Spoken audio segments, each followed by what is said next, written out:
You're listening to the Infinite Banking Mastery Podcast. Did you know that you could build a tax-free pool of wealth that's liquid and accessible all your life while building your retirement nest egg? Gain full control of your financial future and stop relying on the government and banks. The wealthy have already discovered this wealth-building secret. Now it's your turn to get financially secure without following the conventional wisdom that keeps you in debt to banks. Now here's your host, Valerie LaRocque. Well, hello, everybody. Welcome back to the Infinite Banking Mastery Podcast. Is infinite banking a scam?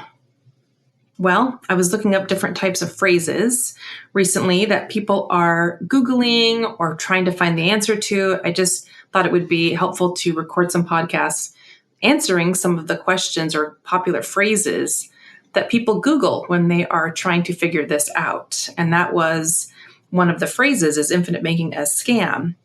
Well, absolutely not. It's absolutely not a scam. But while I was looking into it further, I came across a very annoying Dave Ramsey episode. Man, that guy really gets under my skin. But he was going on about a caller. Somebody called in on his episode saying that a financial advisor had introduced him to infinite banking. And now I have no idea if this financial advisor had been well trained by a strong mentor, if he is a practitioner with the Nelson Nash Institute. I don't know anything about the advisor that advised this person who was calling into Dave Ramsey's show. I don't know if he had a good understanding or was teaching super well this client that he was trying to help. I didn't know if he had a solid, good grasp of the concept, but he was trying to teach or encourage this client of his to learn about or look into infinite banking to see if it would be a good fit for him. Well, right away, Dave just starts knocking this advisor, saying, oh, he's not a real financial advisor. Well, that's ridiculous, because how in the world could Dave Ramsey know if he was a financial advisor, his licensing and all of that? He's just shouting out, oh, he's not a real financial advisor. How could he have any idea whatsoever? He doesn't know who this person is talking about. So then he starts getting all riled up, saying that this advisor is selling a dividend. The way that the client mentioned it on the call, he mentioned that the advisor had said that there's a dividend and the dividend is really great with the policy. And so Dave jumps in and starts saying, oh my gosh, he's selling a dividend. How terrible. And he just couldn't believe it. You know, before I even go on about him and his thoughts about the dividend, I would just like to interject that Dave Ramsey is not a licensed agent. He is not licensed in the insurance industry or to be a financial advisor. From what I can tell in his past, he was never licensed at any point in time. So I love how he just dishes out the advice that he's not even licensed to give in an industry that is highly regulated. So much regulation, it's not even funny. Dave Ramsey instead is just a radio personality. So he's just talking on the radio, talking about things he's not licensed to talk about very confidently, as though he knows all the answers in the world. Okay, well, he doesn't. Okay, so back to him getting riled up about the whole life dividends. He's saying that the only way a policyholder would be able to receive a dividend is if first the policyholder overpaid for his insurance. And so maybe he first got his feelings or his thoughts on this from the IRS, who states that dividends from a mutual company are not dividends in the true sense of the word dividend, but that instead they are a refund of a deliberate overcharge. And actually, yes, the IRS does see these dividends as a refund of excess premium, and they can be accessed tax-free because of this. However, if you decide to receive your dividend payment direct to your checking account, those dividends only remain tax-free up until you've reached your cost basis. This means that the amount that you've paid into the policy. So if you pull out those dividends up into the cost basis, they will be tax-free. However, any money taken from the policy over and above your cost basis, including dividends, will be taxable. And to clarify, I'm referring to money withdrawn from the policy rather than borrowing against your policy. So if you just take a straight withdrawal, you just want to take your funds out, that's what I'm talking about. Because if you borrow against the funds in your policy, well, that's not taxable at all. So just withdrawals is all that I'm talking about.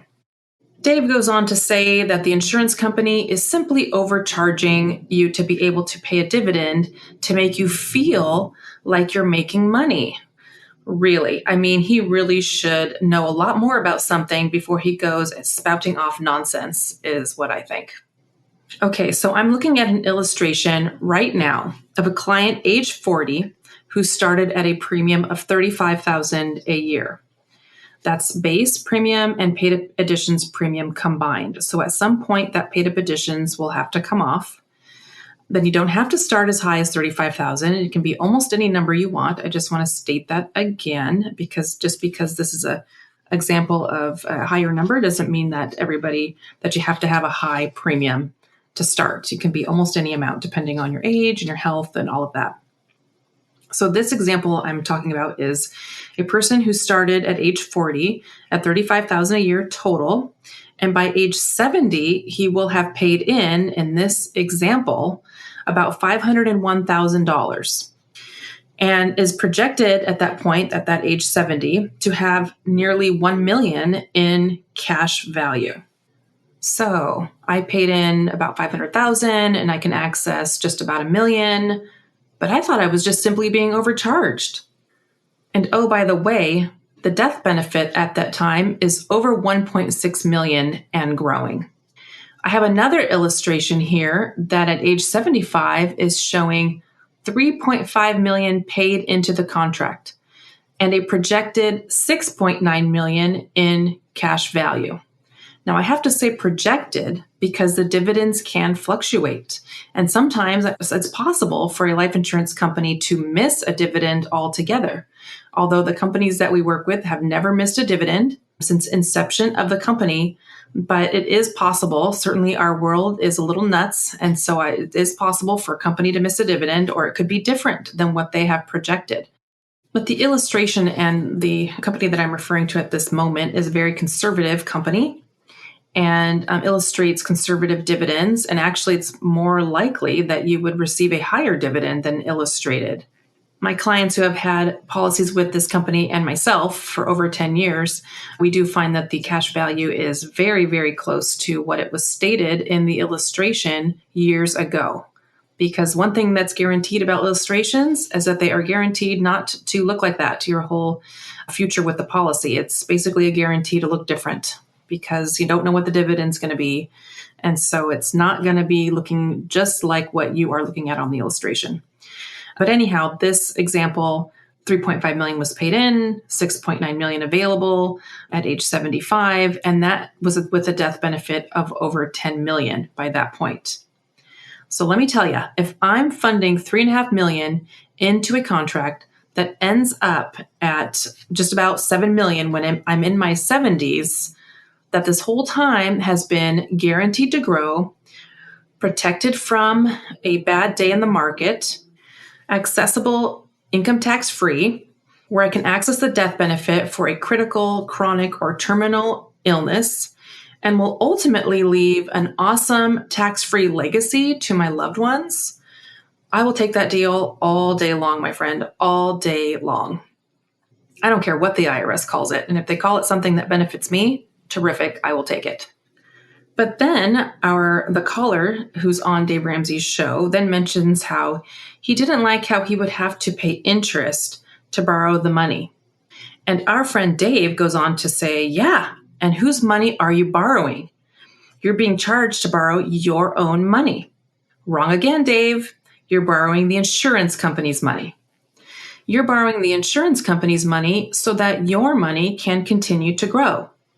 How awesome to be able to spend $100,000 from your whole life policy while it continues to grow and compound with guaranteed interest and dividends the rest of your life.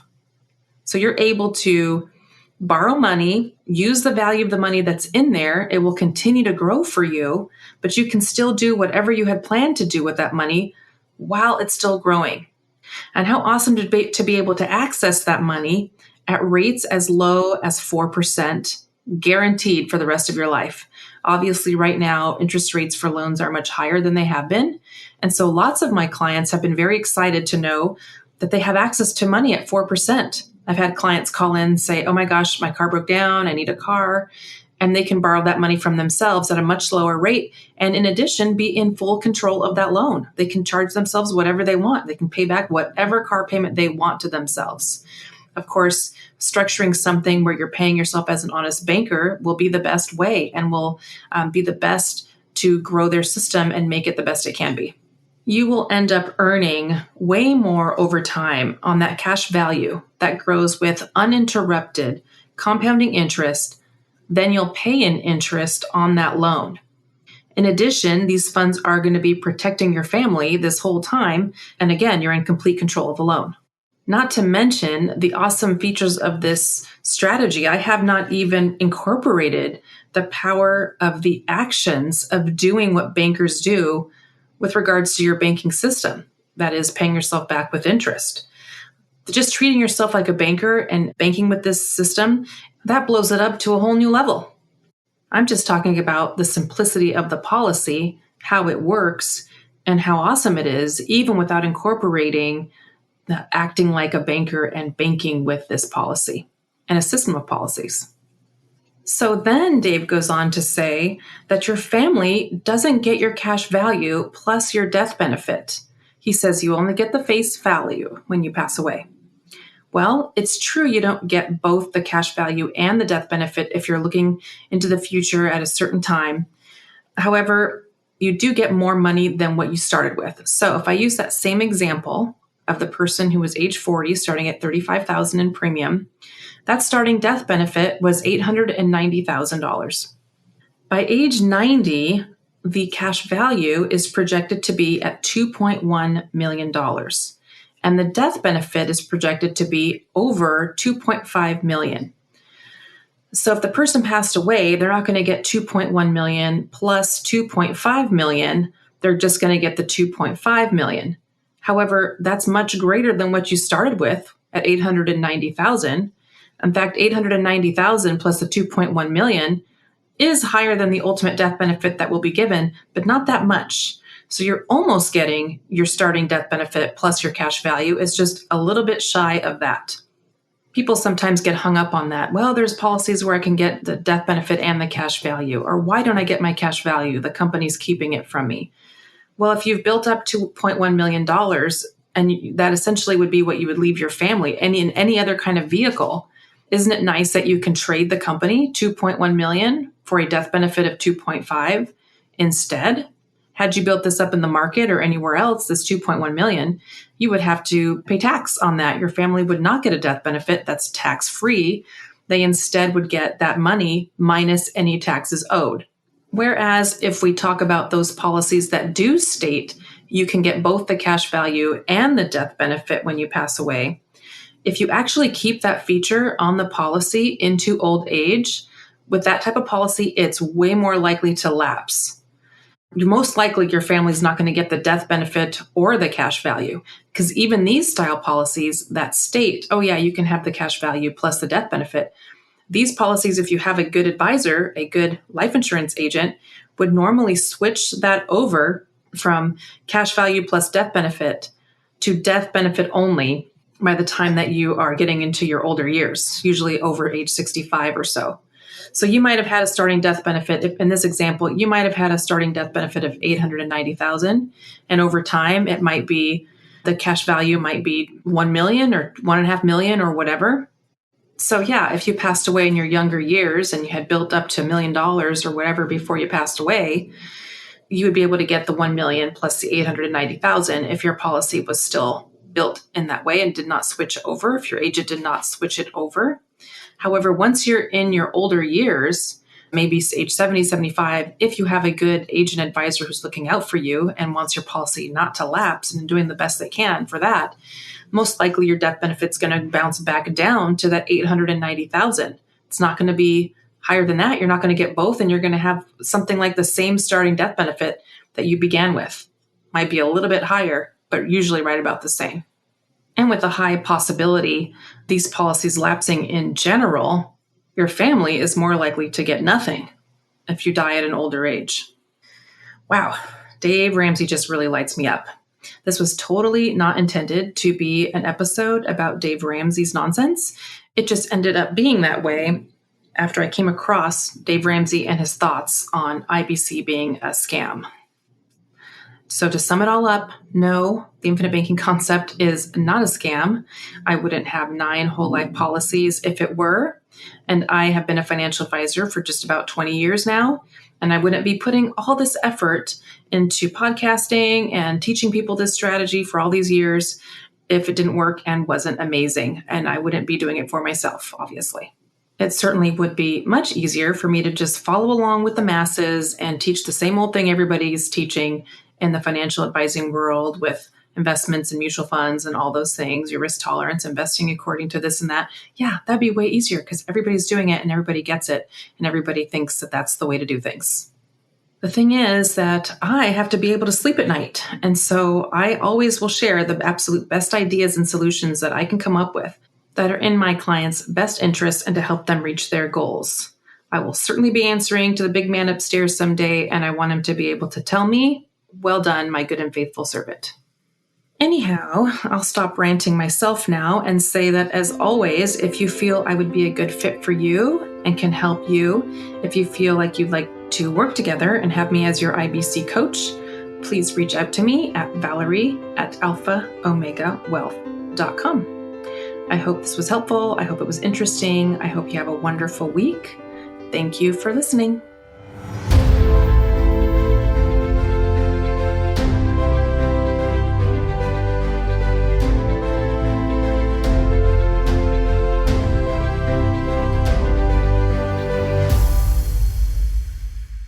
This is thepodcastfactory.com.